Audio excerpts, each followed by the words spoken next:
Hello students, नमस्कार।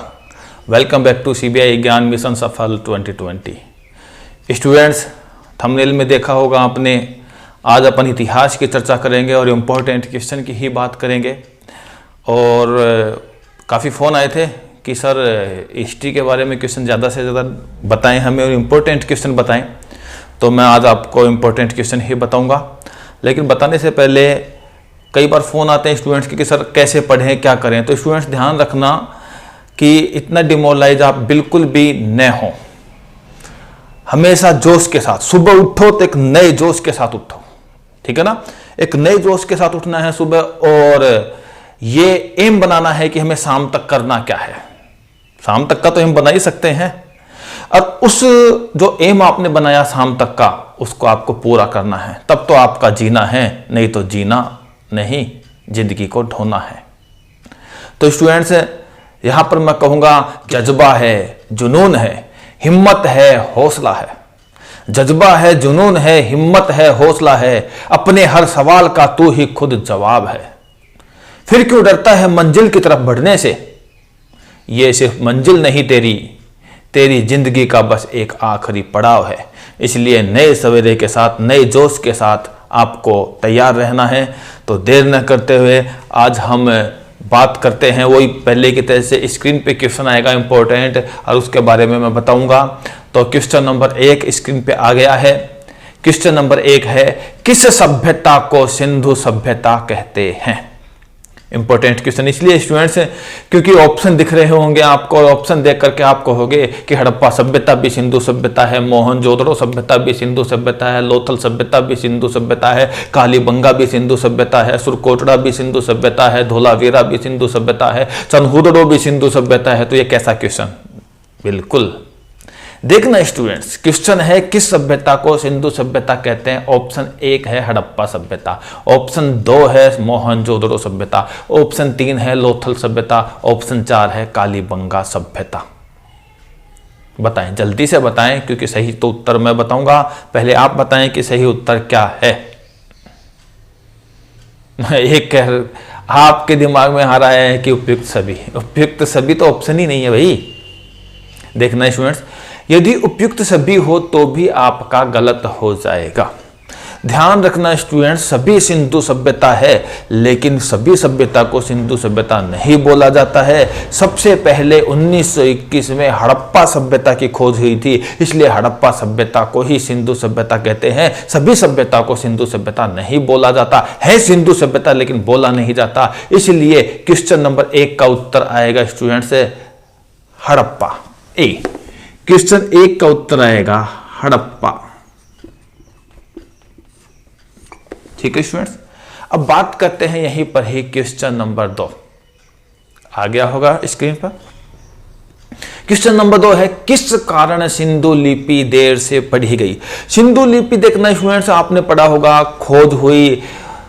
आप कह रहे हैं अंग्रेजों के जमाने में खोज हो गई थी, लेकिन ये इतनी लेट पढ़ी गई थी। क्यों ये इतनी लेट इसलिए पढ़ी गई थी, उसके ऑप्शन दे रखे हैं। ऑप्शन ए, क्योंकि यह लिपि भावात्मक थी, क्योंकि यह लिपि चित्रात्मक थी, क्योंकि यह लिपि दाएं से बाएं लिखी गई थी। उपयुक्त सभी। अब यहां स्टूडेंट्स कोई कह रहा है भावात्मक, तो कोई कह रहा है चित्रात्मक, तो कोई कह रहा है दाएं से बाएं लिखी गई थी। देखना स्टूडेंट्स, साइकोलॉजिस्ट तो पहचान लेता है, लेकिन किसी के भाव को, किसी भी दृश्य को अपन देखते हैं तो उसमें बहुत सारे भाव निकलते हैं। अब जैसे मैं यहाँ पर कोई चिड़िया का डायग्राम बना दूं, तो आप पूछो इसके क्या भाव निकल रहे हैं, तो अलग अलग लोगों के दिमाग में अलग अलग बातें आएंगी। मैं यहाँ कमल का फूल बना दूं, मैं यहाँ गुलाब का फूल बना दूं, तो अलग अलग बातें आएंगी। तो ऐसे चित्र बने हुए थे सिंधु लिपि में, उन चित्रों को देख करके भाव निकालना पड़ता था, है ना। आप आजकल के स्टूडेंट्स बड़े समझदार हैं, भाव तुरंत निकाल लेते हैं। एक लड़का पूछ रहा था कि सर उसने मेरी तरफ देखा, तो इसका मतलब यही है ना। तो भाव आजकल के लड़के तो बहुत जल्दी निकाल लेते हैं, लेकिन यहां मैं बताऊं आपको, भावात्मक चित्रों से भाव निकालना पड़ता था। और यह लिपि लिखी भी कैसे गई थी। यह लिपि लिखी गई थी, देखना, इस तरह से दाएं से बाएं, और फिर इस तरह से घूम करके दाईं तरफ चली गई, फिर दाएं से घूम करके फिर इधर, इस टाइप से इस टाइप से शुरू होती थी दाएं तरफ और फिर सर्पिलाकार चलती रहती थी। इस तरह से ये लिपि लिखी गई थी। तो इसको पढ़ने में काफ़ी समस्या आई थी, लेकिन बाद में काफ़ी अच्छी तरीके से इसको पढ़ ली गई। इसलिए इस प्रश्न का उत्तर सही है डी, उपयुक्त सभी। क्वेश्चन नंबर 2 का सही उत्तर है डी, उपयुक्त सभी, डी। जल्दी से आ जाइए क्वेश्चन नंबर 3। अंडाकार कब्र के अवशेष कहाँ मिले? अब बहुत सारे स्टूडेंट्स कहते हैं कि कब्र के अवशेष सभी जगह कब्र के अवशेष मिले थे, लेकिन अंडाकार कब्र के अवशेष, यदि आप हड़प्पा कहते हैं तो नहीं, अब कब्र के अवशेष हड़प्पा में भी मिले थे, लेकिन यहाँ पर कब्र के अवशेष हड़प्पा में R37 कब्र के अवशेष मिले थे हड़प्पा में। लोथल में युग्मित कब्र के अवशेष मिले थे। तो यहाँ सही उत्तर आएगा सुरकोटड़ा, सी। सही उत्तर आएगा सुरकोटड़ा। सही उत्तर आएगा सी, सुरकोटड़ा। ठीक है स्टूडेंट्स, यहीं पर ही बात करते हैं क्वेश्चन नंबर 4। क्वेश्चन नंबर 4 है विश्व की आदिम जनजाति कौन सी? विश्व की आदिम जनजाति कौन सी? ऑप्शन 1 है निग्रो, ऑप्शन 2 है द्रविड़, ऑप्शन 3 है बोडो, ऑप्शन 4 है बुशमैन। बताएं। हाँ बिल्कुल सही है, विश्व की आदिम जनजाति है द्रविड़ नहीं। यहां पर सही उत्तर आएगा निग्रो या निग्रोइड।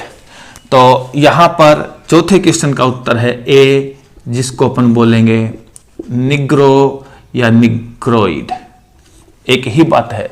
तो विश्व की आदिम प्रजाति निग्रो, और मैं बता दूं ये आदिम प्रजाति विश्व की है जो आज हमारे भारत में पाई जाती है अंडमान निकोबार द्वीप समूह में। अंडमान निकोबार द्वीप समूह में पाई जाती है आज भी विश्व की आदिम प्रजाति निग्रो या निग्रोइड। तो 4 क्वेश्चन होने के बाद बात करते हैं 5वें क्वेश्चन पर। भारत की आदिम जनजाति कौन सी? Option 1 Negro, option 2 Dravid, option 3 Bodo, option 4 bushman. Bharat की आदिम जनजाति कौन सी? बिल्कुल यहां पर सही उत्तर आएगा द्रविड़। यहां पर सही उत्तर आएगा स्टूडेंट द्रविड़। 5वें क्वेश्चन का उत्तर आएगा बी, सही उत्तर है द्रविड़। द्रविड़ जिसको हम लोग दस्यु बोलते हैं। आपने इतिहास में पढ़ा होगा कि जब आर्य भारत आए तो आर्य का सामना किससे हुआ था? तो आर्यों का सामना दस्युओं से हुआ था, द्रविड़ों से हुआ था। तो द्रविड़ भारत की आदिम प्रजाति है और इसका सही उत्तर है बी, द्रविड़। अब बात करते हैं छठे क्वेश्चन की तरफ। छठा क्वेश्चन है सामवेद का प्रमुख देवता कौन? सामवेद का प्रमुख देवता कौन? तो यहां पर स्टूडेंट सामवेद का प्रमुख देवता option A Surya, option B Indra, option C Agni, option D मातृ देवी। तो बताइए सामवेद का प्रमुख देवता कौन था? अभी थोड़े समय पहले क्वेश्चन आया था कि एग्जाम में, उस क्वेश्चन का उत्तर था इंद्र। तो इंद्र ध्यान रखना ऋग्वेद का प्रमुख देवता था, सामवेद का प्रमुख देवता था सविता या सूर्य। तो छठे क्वेश्चन का उत्तर है ए, जिसका सही उत्तर है सविता, जिसको हम बोल सकते हैं सूर्य, प्रमुख देवता था सूर्य। यहीं पर ही बात करते हैं क्वेश्चन नंबर 7। आ गया स्क्रीन पे। यज्ञ से संबंधित विधि विधान वाला वेद कौन सा? यज्ञ से संबंधित विधि विधान वाला वेद कौन सा? ऑप्शन 1 है ऋग्वेद, ऑप्शन 2 है यजुर्वेद, ऑप्शन 3 है सामवेद, ऑप्शन 4 है अथर्ववेद। जल्दी से करें। यज्ञ से संबंधित आप ऐसे ध्यान कर सकते हैं इस क्वेश्चन को, ये से यजुर्वेद, ये से यज्ञ, है ना। तो विधि से संबंधित यज्ञ से संबंधित विधि विधान किस वेद में है? तो यज्ञ से संबंधित विधि विधान है यजुर्वेद में। तो 7वें क्वेश्चन का आंसर है स्टूडेंट्स ऋग्वेद, यजुर्वेद, सामवेद। तो स्क्रीन पे आपको दिखाई दे रहा है ऑप्शन बी। 7वें क्वेश्चन का आंसर है बी, यजुर्वेद। ऋग्वेद तो सबसे प्राचीन वेद है ना। तो मुंह से भी सबसे पहले ऋग्वेद ही निकलता है, तो हम बोलते हैं ऋग्वेद सबसे प्राचीन वेद है। यजुर्वेद यज्ञ से संबंधित वेद है। तो यहाँ जादू टोने टोटके इनसे संबंधित वेद कौन सा है, मानव के कर्म कांड से संबंधित वेद कौन सा है, तो हम कहेंगे अथर्ववेद। यहाँ स्टूडेंट्स मैं बता दूं, एक तो होता है मानव के क्रियाकलाप से संबंधित और एक होता है मानव से कर्म कांड से संबंधित। तो मानव के कर्म कांड से संबंधित होता है अथर्ववेद और मानव के क्रियाकलाप से संबंधित होती हैं स्मृतियाँ। तो जो मैंने थ्योरी पढ़ाई थी हिस्ट्री के, मेरी पिछली वीडियो देखना, उसमें मैंने बताया है स्मृतियाँ। स्मृतियाँ क्या होती हैं आपने सुना होगा, मानव के क्रियाकलाप से संबंधित, इस मानव से क्रियाकलाप से संबंधित होती हैं, उनको कहते हैं अपन स्मृतियाँ। जैसे आप लोगों ने सुना होगा याज्ञवल्क्य स्मृति, मनु स्मृति, परशुराम स्मृति, नारद स्मृति। तो यहाँ पर बात करते हैं सबसे प्राचीन स्मृति मनु स्मृति। तो स्मृति क्वेश्चन नंबर हो गया आपका यहाँ पर 7। अब बात करते हैं क्वेश्चन नंबर 8। क्वेश्चन नंबर 8 आ गया स्क्रीन पे। यज्ञ से संबंधित विधि विधान का संबंध किस से है? यज्ञ से संबंधित विधि विधान का संबंध है किससे? यहाँ पर ऑप्शन है Rigveda, option B Brahmana, option C Samaveda, option D Atharvaveda. Students ये क्वेश्चन आरएएस में भी आया हुआ है, 2 बार आ चुका। आरएएस में बहुत सारे यूपीएससी के एग्जाम में भी कई बार आ चुका है। तो यज्ञ से संबंधित विधि विधान किस में मिलते हैं? देखना, जितने भी वेद हैं सभी वेदों के अपने अपने ब्राह्मण हैं। और जब मैंने वीडियो बनाई थी, पिछली वीडियो देखना, उसमें बिल्कुल बता रखा है कि ऋग्वेद के कौन से ब्राह्मण, सामवेद के कौन से ब्राह्मण, यजुर्वेद के कौन से ब्राह्मण, अथर्ववेद के कौन से ब्राह्मण। तो मैं यहाँ पर बता दूँ आप लोगों को स्टूडेंट्स कि ब्राह्मण में क्या आता है, ब्राह्मण में आता है यज्ञ से संबंधित विधि विधान। तो यहाँ 8वें क्वेश्चन का उत्तर आएगा बी ब्राह्मण। अब देखना स्टूडेंट्स क्वेश्चन नंबर 9। सिंधु सभ्यता थी। सिंधु सभ्यता कैसी थी? मात्र सत्तात्मक, पितृ सत्तात्मक, गणतंत्रात्मक, इनमें से कोई नहीं। 4 ऑप्शन है, बताएं जल्दी से कि सिंधु सभ्यता कैसी थी। बोले। देखना स्टूडेंट्स, यहां पर कोई कह रहा है मात्र सत्तात्मक, तो कोई कह रहा है पितृ सत्तात्मक। तो मैं स्टूडेंट्स बता दूं आपको, वैदिक सभ्यता थी पितृ सत्तात्मक, लेकिन सिंधु सभ्यता नारी का सम्मान किया जाता था, मात्र देवी की पूजा की जाती थी, इसलिए सिंधु सभ्यता थी मात्र सत्तात्मक। तो 9वें क्वेश्चन का उत्तर है ए मात्र सत्तात्मक। कौन सा? मात्र सत्तात्मक। अब क्वेश्चन नंबर आते हैं स्टूडेंट्स 10। वैदिक सभ्यता थी। वैदिक सभ्यता थी। तो वैदिक सभ्यता थी ऑप्शन 1 मात्र सत्तात्मक, ऑप्शन 2 पितृ सत्तात्मक, ऑप्शन सी गणतंत्रात्मक, ऑप्शन 4 कोई नहीं। बोलो, यहां पर सही उत्तर आएगा अभी मैंने 9वें क्वेश्चन में इसका जवाब दे चुका हूं, पितृ सत्तात्मक। तो यहां पितृ सत्तात्मक ऑप्शन आएगा बी, पितृ सत्तात्मक। अब स्टूडेंट्स यहां पर थोड़ी सी अपन चर्चा करें क्वेश्चन नंबर 11। बड़ा इंपॉर्टेंट क्वेश्चन है क्वेश्चन नंबर 11। क्वेश्चन नंबर 11 आपके सामने स्क्रीन पे आ गया होगा। किसका शाब्दिक अर्थ है मृतकों का टीला? फिर से सुनो, किसका शाब्दिक अर्थ है मृतकों का टीला? बताएं। यहां पर ऑप्शन दे रखा है ए हड़प्पा, ऑप्शन बी दे रखा है मोहनजोदड़ो, ऑप्शन सी दे रखा है लोथल, ऑप्शन डी दे रखा है बी एंड सी। बताएं। यहाँ पर बहुत सारे स्टूडेंट्स को नहीं पता, बहुत सारे स्टूडेंट्स बोलते हैं कि सब मृतकों का टीला शाब्दिक अर्थ तो मोहनजोदड़ो का है, किताबों में यही पढ़ते हैं। बहुत कम किताबों में दे रखा है कि मृतकों का टीला शाब्दिक अर्थ लोथल का भी है। तो मृतकों का टीला शाब्दिक अर्थ मोहनजोदड़ो का भी है तो लोथल का भी है। तो यहाँ पर इस क्वेश्चन का सही आंसर है students D, B and C. Question हो गए 11। अब बात करते हैं क्वेश्चन नंबर 12 की। क्वेश्चन नंबर 12 स्क्रीन पे आ गया स्टूडेंट्स। क्वेश्चन नंबर 12 है, सिंधु सभ्यता की मुख्य विशेषता बताइए। अच्छा क्वेश्चन है।